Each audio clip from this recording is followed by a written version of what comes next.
Boa tarde. Vocês estão no Niwa Dojo, conforme está escrito aí atrás, né? É um dojo onde a gente estuda o karatê tradicional, na sua forma de guerra, de combate, de luta mesmo. E o meu propósito aqui é mostrar uma sessão de treino de calejamento, tá? Então eu vou fazer uns exercícios. Não recomendo que iniciantes façam desse jeito, porque no karatê a gente tem a premissa de que tudo tem que ser gradativo, né? Então eu estou mostrando na verdade um pouco do meu treino, mas cada pessoa vai ter que adaptar para a sua realidade, para a sua condição, né? Para o seu condicionamento. E um dos propósitos também é tirar alguns mitos que o pessoal fica falando de internet, que dedo no olho não funciona, ou que isso, não sei o que chute no saco é coisa grosseira. A questão é que o karatê de verdade ele foi feito para se defender, para proteger a própria vida. Então não existe regra. Aqui a gente não pratica com luva, com equipamento de segurança nenhum, só quando é iniciante, mais avançados mesmo. Não tem essa. Eu vou mostrar um pouquinho da academia do dojo para vocês e depois eu vou tentar explicar um pouquinho do procedimento do treino.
maquiuara,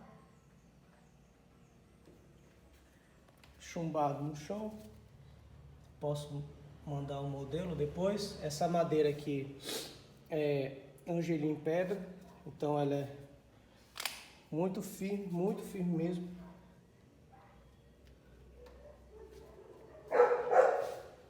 Há quem diga que não é interessante ser tão firme assim, né? Mas cedro é uma madeira que eu não achei interessante. Outras madeiras mais leves, com chutes elas quebram, então não fica interessante. Tá? E aqui a corda de sisal. É interessante quanto mais iniciante, menos graduado, mais suave seja esse anteparo, né?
Lembrando também que quando a pessoa vai começar, antes mesmo, ninguém começa batendo mesmo nisso daqui, né? Iniciante mesmo, ele não vai começar batendo nisso daqui. O interessante é fazer as flexões, né, em pisos mais rígidos, depois passar por materiais mais suaves, né, que tenham certa maleabilidade, e sempre começar no sentido de empurrar, não começar batendo, né? Eu não acho interessante isso, tá? Então passa para isso, depois para alguns pode ser materiais de borracha como pneu, né? Não esse pneu aqui que ele é usado para bater com as armas, mas um pneu mais leve. E por fim, para os materiais mais resistentes, né? O maquiuara em si. Também, né? Para a palma das mãos, tô e coquem. Tá? Aí é interessante, como é uma superfície muito rígida, a gente faz a mão mais suave. Então eu não vou deixar rígido com rígido. Bate de forma suave, como se estivesse caindo, mas com firmeza.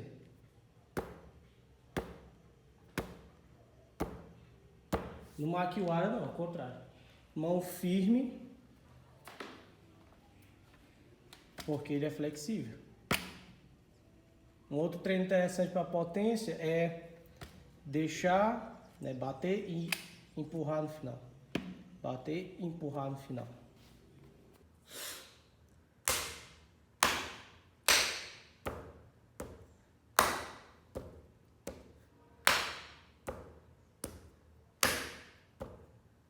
Madeira, né? É um brinquedo muito interessante. Calejar os braços. Quando a gente fala calejar, tem um conceito, todo um conceito difícil de ser compreendido às vezes, mas não é formar calos a ponto de ficar cheio de o braço ficar feio, cheio de calombo mesmo. Seria aumentar a resistência, né, das veias, do músculo, do osso, até da pele, pelo atrito, pelo contato. Então, esse que tem que ser um trabalho muito gradativo mesmo. Então, começa empurrando, empurra, aí vai intensificando. Mas isso são anos, não é uma semana empurrando, a outra semana já está batendo com força. E depois começa a golpear com mais firmeza, né? Depois de alguns anos, isso daí. Que aí pela teoria, né? E aí alguns estudos científicos falam disso também, o osso vai ficando mais denso, a densidade mineral óssea aumenta, a pele vai ficando mais grossa também com isso, né? Os vasos sanguíneos, eles vão se reestruturando e vão ficando mais grossos isso. Então aqui a gente tem uma série de vasos sanguíneos que por mais que se bata com força, eles não vão romper. E é uma superfície bem áspera. Esse aqui é um pau-rainha, a casca no seu estado natural aqui. Então não rompe a pele, não rasga a pele. Mas por quê? Porque a pele já foi ficando mais grossa, não fica mais hematomas, porque as veias já ficaram fortalecidas. Então é muito diferente de eu cheguei o primeiro dia para treinar e já bato com força, lógico que vai subir hematomas, o corpo não está preparado. Então é esse que é o sentido do calejamento, na minha opinião.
aqui a mesma coisa para o uso de materiais, né? Ou madeira ou outros materiais mais finos para a gente bater no próprio corpo, né? Por exemplo, abdômen e coxa. Também gradativo, sempre amassando primeiro. Você provoca uma leve pressão e ao longo do tempo começa bem de leve. E ao longo do tempo vai intensificando.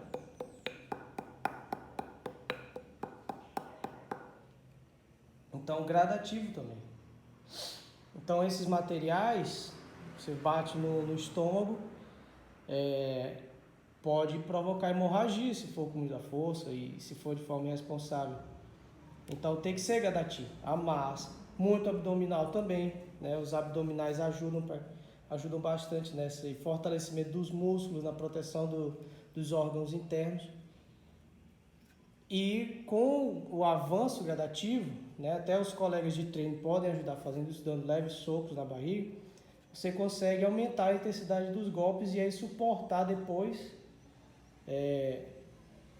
um golpe no combate e não verter ao chão, não cair, né, não ficar prostrado, vulnerável.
Então essa foi uma parte do conceito, né, e o trabalho prático do calejamento que a gente faz aqui.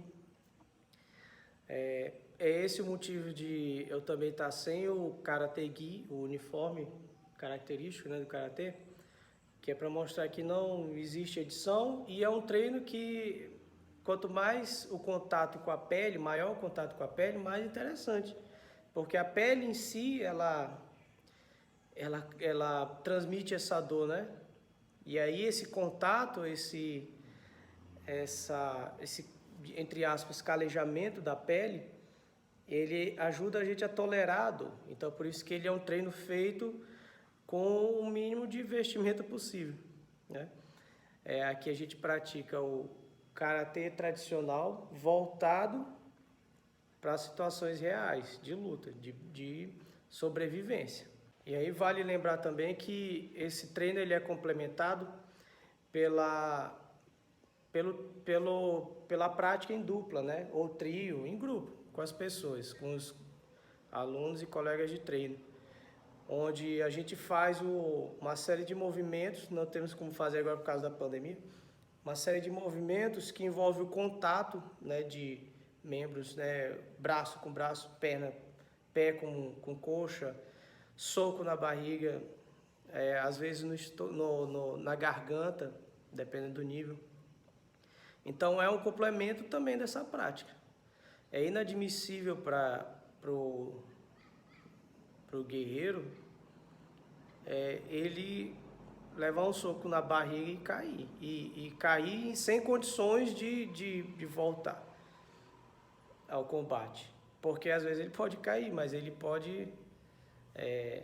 deve se conter e essa dor não deve dominar. É inadmissível ele levar um chute na coxa e não conseguir mais levantar. O ideal, que é o que a gente busca, né? Não estou nesse nível, não sou mestre, não sou especialista, sou só um estudante. Seria que qualquer chute que viesse na coxa, ele não surtisse o menor efeito. E que também cada golpe desferido por nós tem que ser único e fatal. Esse é o propósito, isso é o que a gente busca. Mas as situações de luta, elas mudam muito, né? Existe uma equação muito grande que interfere no desfecho de um combate. E aí você pode ver pessoas, entre aspas, menos preparadas se dando melhor no combate.